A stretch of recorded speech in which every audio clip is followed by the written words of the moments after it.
Hey everybody, welcome to my creative writing channel where I use critical analysis to help you tell your story. My name is Ella and today I want to talk about faith in the creative process. We started out talking about Romanticism and there was a lot of imagery of nature during that time and the restorative properties of that for people to heal, and then we moved into the Enlightenment, which was the period of time before Romanticism. And it was a lot of technological advancements because people were they were critical. They noticed observations in the natural world and they cataloged them for social progress. Well, that led to the Romantic period, which was very idealistic and magical, supernatural, but it came from this time period where people were very scientific. There were a lot of breakthroughs being made. And that social progress did lead to complacency. So the poem that I picked today is by William Blake and Did Those Feet in Ancient Time. And it's really a call to action that is not based upon the condition of whether or not Jesus walked in England, which at the time the poem was written was a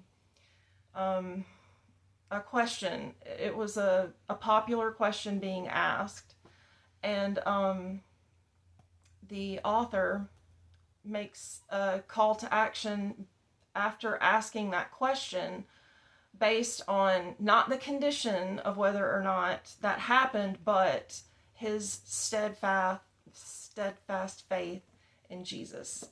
So let's read the poem.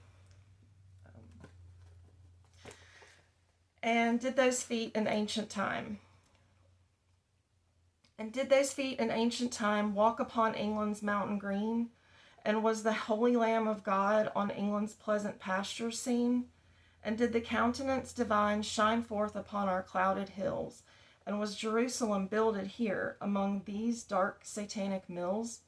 Bring me my bow of burning gold. Bring me my arrows of desire. Bring me my spear, oh, clouds unfold. Bring me my chariot of fire. I will not cease from mental fight, nor shall my sword sleep in my hand, till we have built Jerusalem in England's green and pleasant land. So, for someone who hasn't studied the Romantic period, it appears to be about whether or not Jesus walked in England.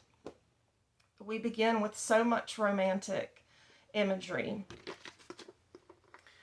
There's a lot of pastoral themes: the mountains green, the pleasant pastures, the clouded hills.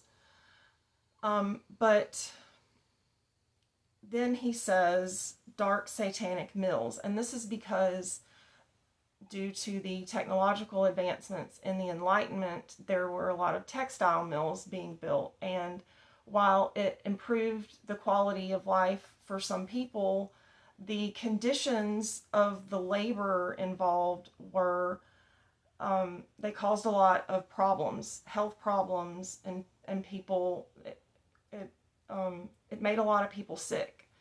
So, without knowing that, the whole entire purpose of the poem is lost.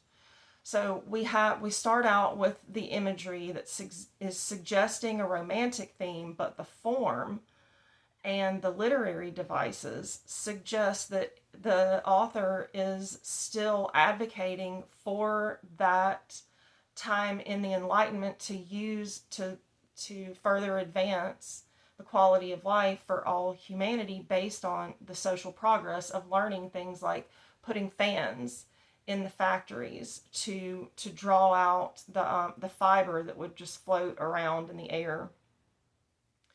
So we go from the pastoral images contrasted by the exploitation, which you really would not know unless you knew what those words meant. So he's pointing out that technological advances do not always yield progress. And he spends the first two, the form of the poem as a whole is 4 stanzas, 4 lines each. And the first 8 lines are all about questioning whether or not Jesus walked in England.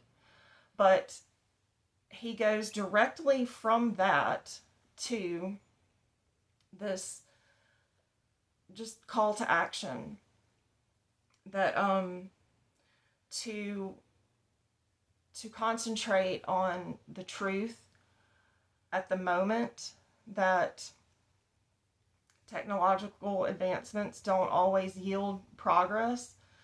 And he has, it's a literary device from the Enlightenment, items in a series. Bring me my bow of burning gold, arrows of desire, clouds unfold. That's about revealing the truth. Bring me my chariot of fire. To get to, I will not cease from mental fight. So the mental fight is to bring Jerusalem to England, whether or not Jesus walked there or not. Because because of the advancements in the Enlightenment, he is not letting go of the desire to make social progress, to improve the life of everyone involved. And that was a big part of it. The Enlightenment gave us the beginnings of the right to privacy, the beginnings of the insurance industry, where risk pooling was involved. Before that, there was no recourse for someone whose privacy had been invaded or whose ship had been lost at sea. It was just a loss. But they began by observing just natural law that there was a remedy for these things. And they began through just making observations and the desire to increase the quality of life for all. They would catalog it in things like dictionaries and encyclopedias. So there's a big contrast between him asking these questions and then just jumping straight to the conclusion that he wants the quality of life in England to improve for all. And then he makes the analogy that by doing so, he's building Jerusalem, which is the dwelling place of God in England, just by caring about the dignity of labor.